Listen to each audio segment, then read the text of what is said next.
Nangyari kay Dave. Like I always did. And worse, kapangit-pangit ng grammar ko. Wala na parang Helang ilagay ko. Uy, si Leng, napunta dito. Ay, i-text mo siya! Let's text Leng. And Ito if dami you nakahide sa need akin. me... Uy, narinig niyo yun? Ayan, natinig yun! Hindi, harap ko sila. Sige.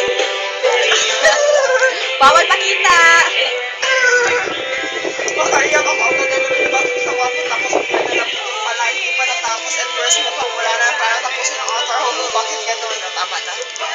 Hindi makbasa. Leng, punta ka na. Ito lang ang magpapasaya sa akin.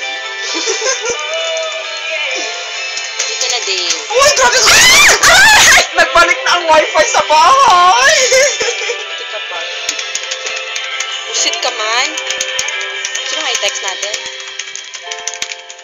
Yung kasyate-syate ko kasi di ba na-expire na ang net ko, at least maka-net pa rin ako. Kita niyo, may parasite na si Ito Dave. lang ang magpapaligaya Hindi pa siya. sa akin. Send na. Uy, si Lira nag-text sa akin. Daw. Sabi niya, email ko sa'yo yung summary of weekly activities. Tapos, pa-print mo kay Leng, please. Kasi dito ako Marvel. Text natin pasalubong. Pasalubong. Ading.